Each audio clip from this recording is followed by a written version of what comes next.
السلام علیکم ورحمۃ اللہ وبرکاتہ نحمده ونصلی علی رسولہ الکریم رب اشرح لی صدری ویسر لی امری واحلل عقدۃ من لسانی یفقهوا قولی رب زدنا علما اللهم انا نسألك علما نافعا ورزقا واسعا وقلبا شاکرا لسانا ذاكرا وعملا متقبلا آمين يا رب العالمين. اللهم طهر قلوبنا من النفاق وأعمالنا من الرياء وألسنتنا من الكذب فإنك تعلم خائنة الأعين وما تخفي الصدور. اللهم إنا نعوذ بك من جهد البلاء ودرك الشقاء وسوء القضاء وشماتة الأعداء. اللهم لا تقتلنا بغضبك ولا تهلكنا بعذابك وعافنا قبل ذلك آمین یا رب العالمین. تفسیر سورۃ سبا آیت نمبر 34 سے 42 تک بیان کرنے کی کوشش کروں گی. اعوذ باللہ من الشیطان الرجیم. وما ارسلنا في قرية من نذير إلا قال مترفوها إنا بما أرسلتم به كافرون.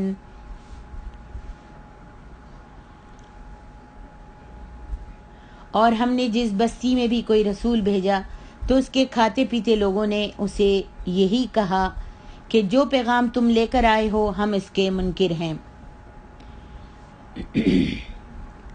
یہ صرف قریش مکہ کی بات نہیں بلکہ ہر نبی کے ساتھ اور اسی طرح آپ صلی اللہ علیہ وآلہ وسلم کے ساتھ بھی یہی معاملہ پیش آیا کہ جب نبی علیہ السلام نے انہیں اللہ کا پیغام پہنچایا تو اس کی مخالفت کرنے میں سب سے پیش وہی لوگ تھے، یعنی قریش مکہ کے خوشحال اور آسودہ لوگ تھے جن کے پاس کوٹھیاں بنگلے تھے، نوکر چاکر تھے، بینک بیلنس بھی موجود تھا اور سواریاں بھی خاصی تعداد میں ان کے پاس تھیں.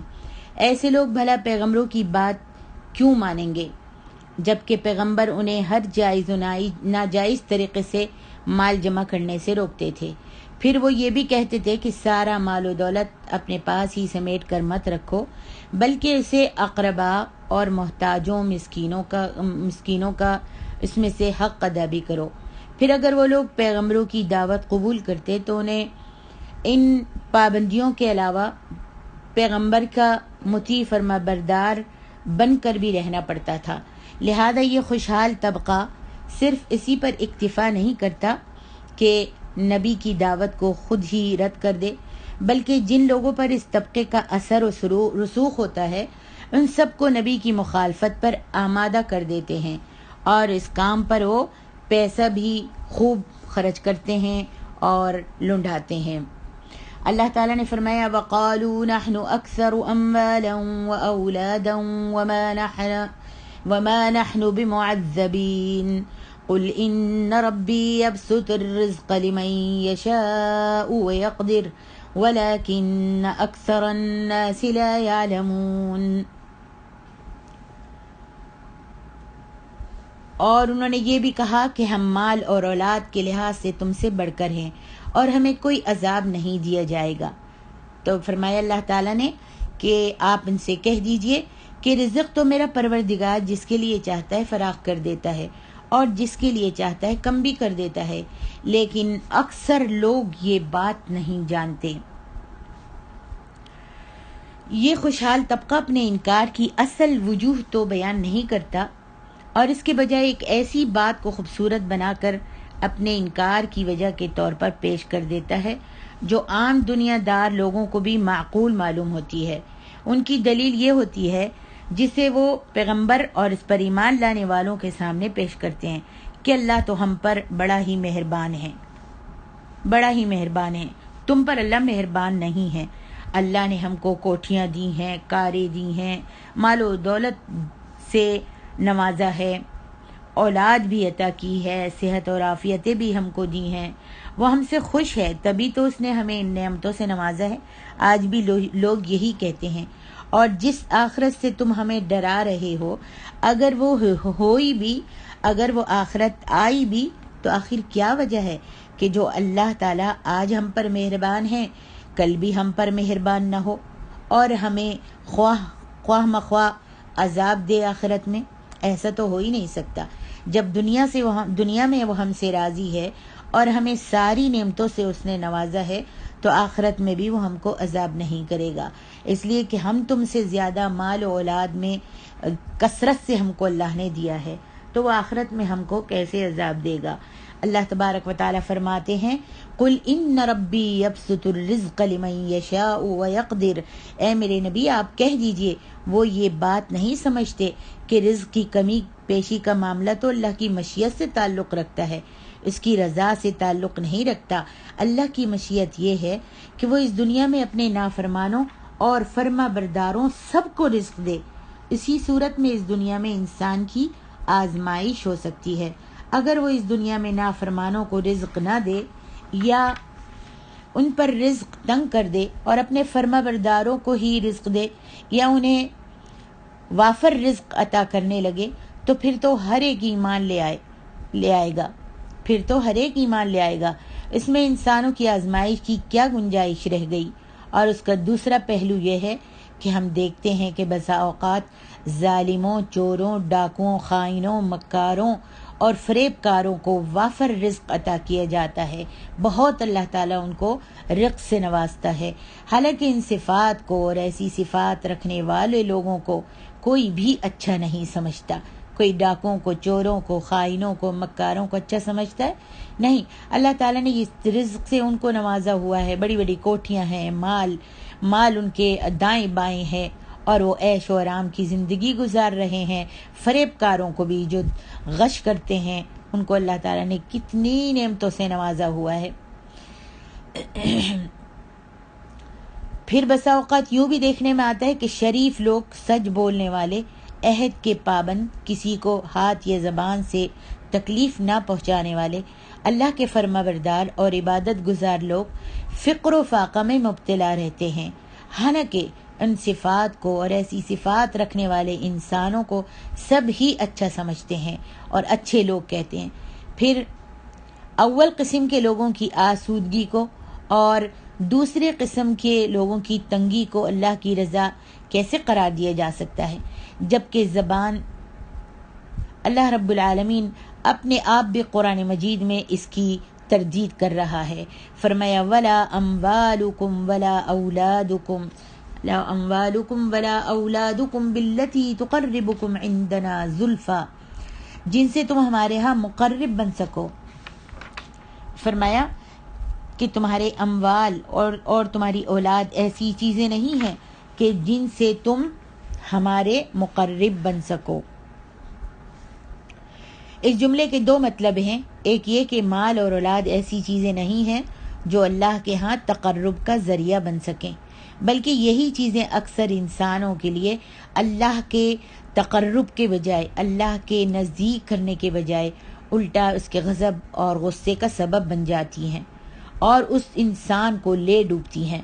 اس کے بجائے اللہ کے ہاں تقرب کا معیار ایمان اور اعمال صالحہ ہیں، جیسا کہ اللہ تعالیٰ نے فرمایا الا من آمن وعمل صالحا فاولئک لهم جزاء الضعف بما عملوا وهم في الغرفات آمنون الا من آمن وعمل صالحا۔ کوئی شخص ایمان لائے اور اعمال صالحہ بھی کرے تو یہی مال اور اولاد اس کے لیے اللہ کے ہاں تقرب کا ذریعہ بن سکتے ہیں، وہ یوں کہ اپنے مال و دولت کو اللہ کی راہ میں انسان خرچ کرتا رہے اور اولاد کی صحیح تعلیم و تربیت کر کے اسے اللہ کا فرما بردار بنائے۔ آگے فرمایا فَأُولَئِكَ لَهُمْ جَزَاءُ الضِّعْفِ بِمَا عَمِلُوا وَهُمْ فِي الْغُرُفَاتِ آمِنُونَ۔ ضعف ضد ہے نصف یعنی آدھا، یعنی کسی چیز کی مثل اتنا ہی اور۔ پھر یہی لفظ کئی گناہ کے معنوں میں استعمال ہوتا ہے، یہی لفظ ضعف کئی گناہ کے معنوں میں استعمال ہوتا ہے، اور کتاب و سنت کی صراحت کے مطابق یہ 10 گنا بھی ہو سکتا ہے، 700 گنا بھی، بلکہ اس سے بھی زیادہ۔ اس میں ایک لطیف اشارہ یہ ہے کہ ایماندار جنت کے ان بالا خانوں میں دائمی اور ابدی طور پر قیام پذیر رہیں گے، دائمی اور ابدی، ہمیشہ ہمیشہ کے لیے اللہ تعالیٰ جنت کے بالا خانوں میں ان کو رکھے گا، کیونکہ اگر ٹھکانہ عارضی ہو تو انسان کو امن و چین اور اطمینان نصیب نہیں ہو سکتا۔ اللہ رب العالمین ارشاد فرماتے ہیں والذین یسعون فی آیاتنا معاجزین اولئک فی العذاب محضرون، یہی لوگ ہیں جنہیں ان کے اعمال کا دگنا صلہ ملے گا اور وہ بالا خانوں میں امن و چین سے رہیں گے۔ جو لوگ ہماری آیات کو نیچا دکھانے میں زور صرف کر رہے ہیں انہیں عذاب میں حاضر کیا جائے گا۔ یہاں اللہ تعالیٰ فرماتا ہے نیچا دکھانے سے مراد ان کا مذاق اڑانا، انہیں تسلیم نہ کرنا، یعنی اللہ کی آیات کا مذاق اڑانا، ان کو تسلیم نہ کرنا، اللہ کے راستے میں روڑے اٹکانا، ایمانداروں کو ایذائیں دینا اور ایسی تدبیریں اور سازشیں تیار کرنا جن سے وہ اسلام کو کمزور یا نیست و نابود کر سکے، اس میں سب باتیں شامل ہیں۔ آگے ارشاد ربانی ہے قل ان ربی یبسط الرزق لمن یشاء من عباده ویقدر له وما انفقتم من شیء فهو یخلفه وَهُوَ خَيْرُ الرَّازِقِينَ۔ اے میرے نبی آپ ان سے کہہ دیجئے کہ میرا پروردگار اپنے بندوں میں جس کے لیے چاہے رزق فراخ کر دیتا ہے اور جس کے لیے چاہے کم کر دیتا ہے، اور جو کچھ تم خرچ کرتے ہو تو وہی اس کی جگہ تمہیں اور زیادہ دے دیتا ہے، اور وہی سب سے بہتر رازق ہے۔ یعنی رزق کی فراخی نہ اللہ کی رضا کا معیار ہے نہ انسان کی اپنی فلاح کا، یعنی کسی کو اللہ تعالیٰ نے بہت زیادہ رزق، مال، اولاد سب کچھ دیا ہے تو یہ اللہ تعالیٰ کی رضا کا معیار نہیں ہے، اور نہ ہی انسان کی اپنی فلاح کا، بلکہ رزق کا تعلق تو صرف مشیت الہی سے ہے، جس میں اس کی اپنی کئی حکمتیں مضمر ہیں۔ بسا اوقات وہ ظالموں کو زیادہ رزق دے کر انہیں عذاب شدید کا مستحق بنا دیتا ہے، اور بعض دفعہ اپنے فرما برداروں کو فقر و فاقے میں مبتلا کر کے، غریبی و مسکینی دے کر، فقر و فاقہ دے کر اس میں مبتلا کر کے ان کے درجات کو مزید بڑھا دیتا ہے۔ سبحان اللہ۔ دولت بذات خود ایک ڈھلتی چھاؤں ہے، ایک ہی آدمی کے پاس کبھی زیادہ آ جاتی ہے، پھر اسی سے چھن بھی جاتی ہے، پھر جب مال و دولت میں ہی استقرار و استقلال نہیں تو پھر اسے خیر و شر کا معیار کیسے قرار دیا جا سکتا ہے؟ آگے فرمایا وَمَا أَنفَقْتُم مِّن شَيْءٍ فَهُوَ يُخْلِفُهُ وَهُوَ خَيْرُ الرَّازِقِينَ۔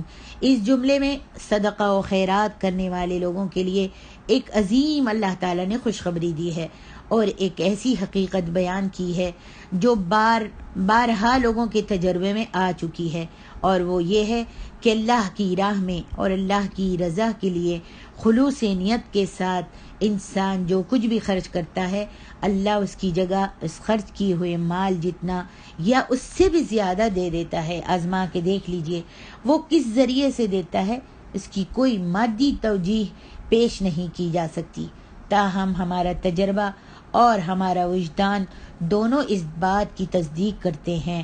آپ آزما کر دیکھ لیجئے، آج آپ 1 روپیہ 1 ریال اللہ کے نام میں دیں گی تو دیکھیے کل اللہ رب العالمین آپ کو اس سے دگنا دے دے گا۔ سبحان اللہ۔ تو جس کے پاس مال ہے وہ اللہ کے نام پر خرچ کرے۔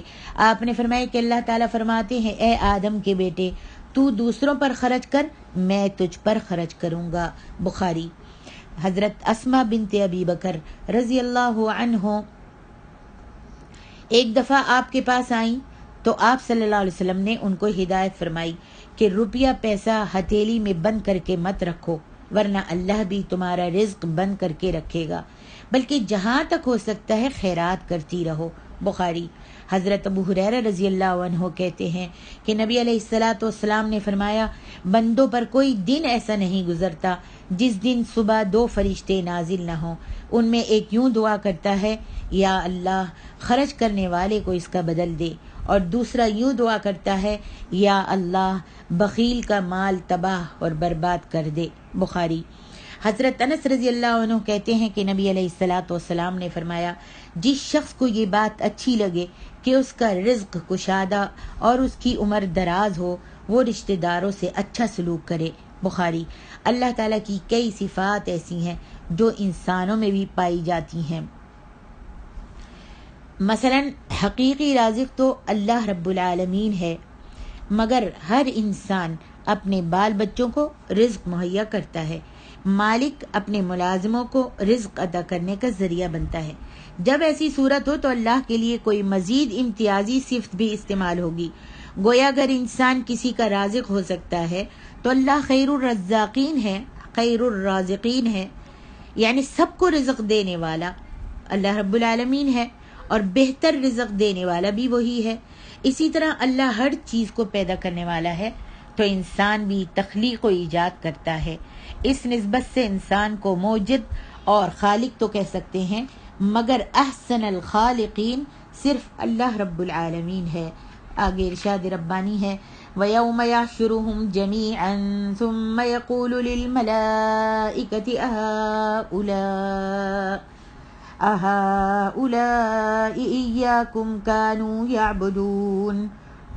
اور جس دن اللہ تمام انسانوں کو جمع کرے گا، پھر فرشتوں سے پوچھے گا، کیا یہ لوگ تمہاری ہی عبادت کیا کرتے تھے؟ تو قالوا سبحانک انت ولینا، وہ کہیں گے تو پاک ہے، ہمارا سرپرست تو ہے۔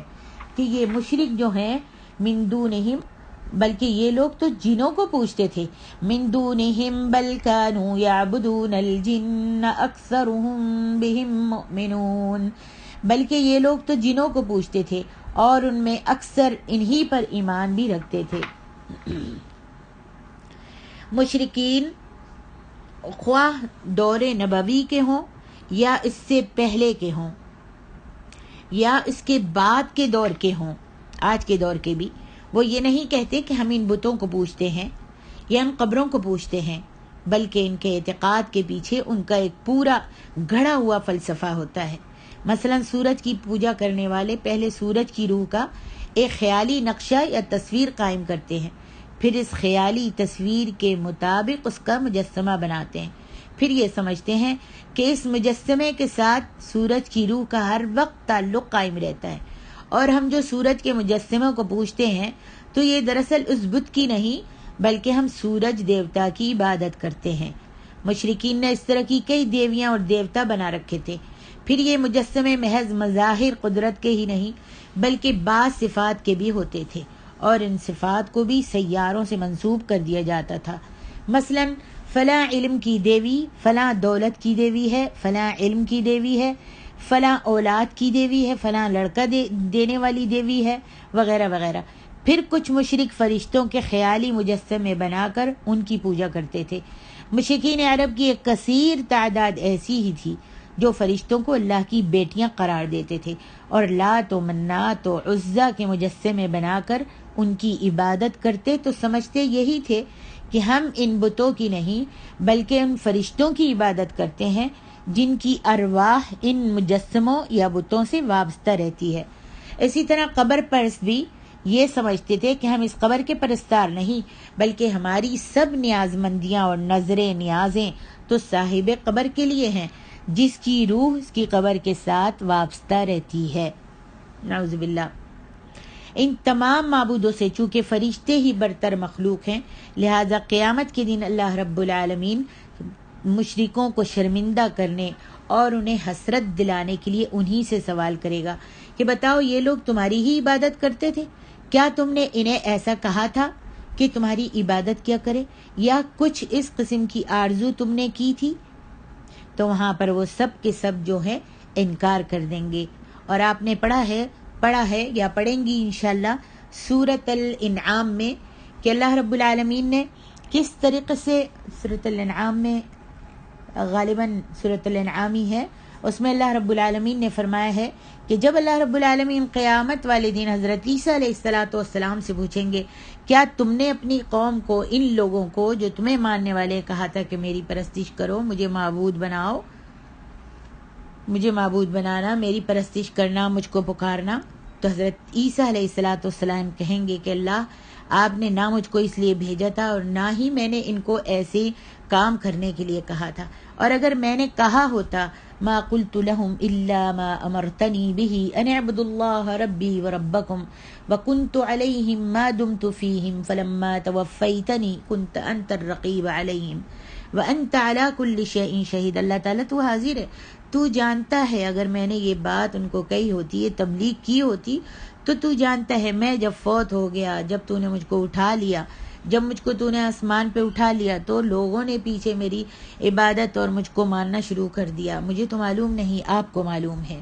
دیکھیے عیسیٰ علیہ الصلاۃ والسلام سے بھی یہ سوال ہوگا، لیکن عیسیٰ علیہ الصلاۃ والسلام انکار کر دیں گے. آج بھی جو لوگ قبر والوں سے مانگتے ہیں اور پکارتے ہیں اور کہتے ہیں کہ ہؤلاء یقربونا الی اللہ زلفیٰ، جب وہ لوگ جو کہتے ہیں کہ ہم ان کو اس لیے پکارتے ہیں تو قربکم عندنا زلفیٰ، ہم کو یہ اللہ کے نزدیک کر دیتے ہیں، اللہ کے سامنے واسطہ وسیلہ ان کو بناتے ہیں، ہم تو صرف ان کو اس لیے پکارتے ہیں، حالانکہ وہ کچھ بھی کرنے کی قدرت نہیں رکھتے. کبھی سوچئے تو صحیح، کبھی اپنے عقل کے پردوں کو ہٹا کر کبھی اس بات پر آئیے تو صحیح، قرآن کے ترجمے کی آیتوں پر غور تو کرو، آیتوں پر ترجمے پر غور اور تدبر تو کرو. اللہ رب العالمین فرماتا ہے کہ یہ کافر لوگ جو تھے قریش مکہ اسی طریقے سے پوجا پاٹ کیا کرتے تھے. آپ کو کیا معلوم نہیں؟ لات و منات اور عزا ان کے پیر تھے. یہ بڑے بڑے لوگ تھے جو مکہ میں رہتے تھے، جو بڑے اچھے اچھے کام کیا کرتے تھے، حاجیوں کی خدمت کرتے تھے، کعبہ کی حفاظت کرتے تھے، کیا کیا نہ کرتے تھے. یہ حج بھی کرتے تھے اور حاجیوں کو پانی پلاتے تھے، ستو گھول گھول کے پلاتے تھے. لیکن جس وقت یہ فوت ہو گئے تو ان کو لوگوں نے بہت بڑا مانا. ان کے جو اپنے چاہنے والے تھے انہوں نے ان کے شکلوں کی تصویریں بنا کر، مورتیاں بنا کر ان کو یادگاری کے طور پر رکھ لیا، اور بہت سے ان کے پھر آل اولاد نے ان کی پوجا پاٹ شروع کر دی اور ان کے آگے سجدہ اور نظر و نیازیں کرنے لگے. تو کیا وہ ان کے نام کی نظر و نیازیں کرتے تھے؟ نہیں، بلکہ ان کو اللہ کا واسطہ بناتے تھے کہ وہ تو فوت ہو گئے اور وہ تو بت بنے ہوئے تھے، لیکن وہاں آن کر ان کی پوجا پاٹ کیا کرتے تھے اور ان کو کہتے تھے کہ تم تو اللہ کے نزدیک چلے گئے ہو، اللہ کا تقرب آپ کو مل گیا ہے، تو آپ اللہ سے ہماری سفارش کر دیجئے.